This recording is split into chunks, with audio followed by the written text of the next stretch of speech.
Allez, aujourd'hui, on plonge dans un truc un peu mystérieux sur les marchés, les gaps. Vous savez, ces espèces de trous, ces espaces vides qu'on voit sur les graphiques. Eh bien, ce ne sont pas des bugs. Non, non, ce sont de vrais indices sur ce que pense le marché. Voyons un peu ce qu'ils ont à nous raconter. On a tous déjà vu ça, non? En regardant un graphique, tout d'un coup, paf, un saut. Un vide, là où il ne s'est rien passé, comme s'il manquait une page dans le livre de cours. Alors, qu'est-ce que ça veut dire au juste? En fait, c'est tout simple. Un gap, c'est juste une zone de prix où il n'y a eu aucune transaction. Le prix a sauté à la hausse ou à la baisse, sans passer par les niveaux intermédiaires.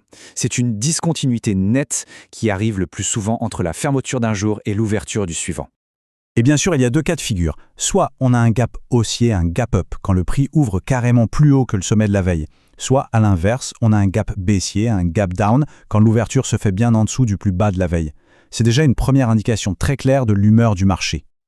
Ok, mais la vraie question, c'est pourquoi? D'où ça sort ces sauts? Ils n'apparaissent pas par magie. Il y a toujours une bonne raison, quelque chose qui se passe en coulisses. Au cœur de tout ça, il y a la loi la plus fondamentale de l'économie, l'offre et la demande. Un gap, c'est le symptôme d'un déséquilibre brutal, violent entre les acheteurs et les vendeurs. D'un coup, tout le monde veut acheter, ou au contraire, tout le monde veut vendre. Et qu'est-ce qui peut provoquer un tel déséquilibre? Souvent, c'est une information majeure qui tombe quand le marché est fermé. Imaginez une entreprise qui annonce des résultats bien meilleurs que prévus après la clôture. Ou une nouvelle fracassante, bonne ou mauvaise. L'info circule, et le lendemain, à l'ouverture, le prix s'ajuste instantanément pour refléter cette nouvelle réalité. Et voilà, notre gap est créé. Maintenant qu'on sait d'où ils viennent, il faut comprendre une chose importante. Tous les gaps ne se valent pas. Ils ont des personnalités différentes qui nous donnent des indices sur la suite. C'est un peu comme des personnages dans une histoire. Allons à leur rencontre. En gros, il y a trois grands types de gap. On a le gap commun, qui est souvent sans grandes conséquences. Le gap de rupture, lui, c'est du sérieux, il annonce un vrai changement. Et enfin, le gap de continuation, qui vient confirmer un mouvement déjà en place. La clé pour les différencier, très souvent, c'est le volume des transactions qui va avec. Alors, le gap commun, c'est le plus banal du lot. Il apparaît sans raison majeure, avec de faibles volumes, parfois juste par manque d'échange. C'est un peu un non-événement. Et d'ailleurs, le plus souvent, le cours revient très vite sur ses pas pour combler ce petit espace. Rien de bien alarmant. Ah, mais alors lui, le gap de rupture, ou breakaway gap, là c'est une autre musique. Il se produit avec des volumes très importants et il signale que le prix s'échappe, qu'il casse une zone de consolidation. C'est un signal vraiment puissant qu'une nouvelle tendance haussière ou baissière est en train de démarrer. Et ceux-là, attention, ils ne sont pas toujours comblés. Et pour finir, on a le gap de continuation. Lui, il arrive en plein milieu d'une tendance déjà bien établie, souvent après un gap de rupture. Il est aussi accompagné de forts volumes et il vient dire « Hey, le mouvement est solide, les investisseurs sont convaincus ». C'est une confirmation claire que la tendance a de bonnes chances de continuer sur sa lancée. On n'arrête pas de parler de combler le gap. C'est un concept absolument central. C'est un peu le dénouement de notre histoire. Est-ce que le cours va revenir sur ses pas pour refermer la parenthèse?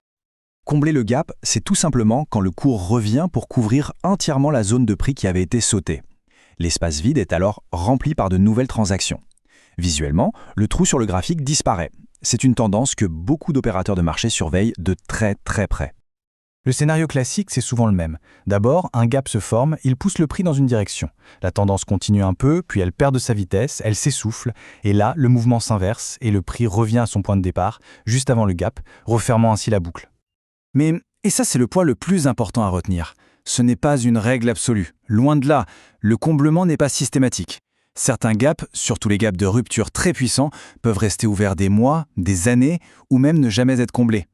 Il faut vraiment voir ça comme une forte tendance, mais jamais comme une certitude. Bon, maintenant qu'on connaît les personnages et les rebondissements possibles de l'histoire, comment est-ce qu'on utilise tout ça pour mieux déchiffrer un graphique? Alors, si on devait résumer, 1.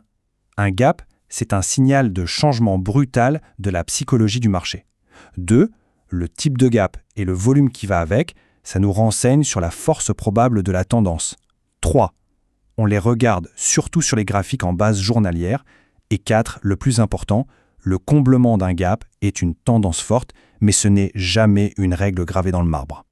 La prochaine fois qu'un espace vide apparaît sur un graphique, ce ne sera plus juste un bug ou une erreur. Ce sera le début d'une histoire. Une histoire de rupture, de continuation ou peut-être de retour aux sources. La seule question, c'est quelle histoire le marché est-il en train de raconter cette fois-ci ?